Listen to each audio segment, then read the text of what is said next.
You'll need to explain this to us because Congress has gotten pretty creative in order to try to preemptively block Republicans from filibustering. So now they have this vote. They had the House vote earlier. Tell us a little bit about how this is unfolding and how it will get to President Biden.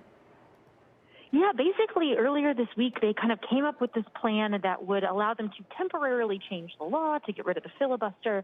And this really just eases what could have been a big showdown in Washington this month over the debt ceiling.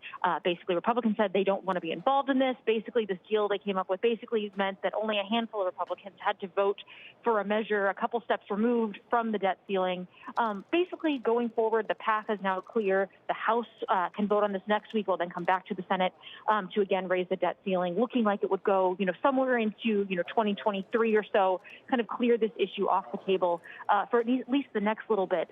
And this really then opens up Washington and Congress to work on the stuff that they want to do versus just the stuff they have to do in terms of, keeping the government open, funding the federal government, making sure the government doesn't default on its debts. They turn to President Joe Biden's agenda next. Laura, talk to me about the stuff that they want to do and what else is going to be on the agenda going into the end of the year and the start of next year. Yeah, there's really just been a tone shift in the Capitol, really in the past couple hours as this kind of deal has come together, and it was clear that there wasn't going to be any drama with the debt ceiling. They're focused on this big Build Back Better economic bill.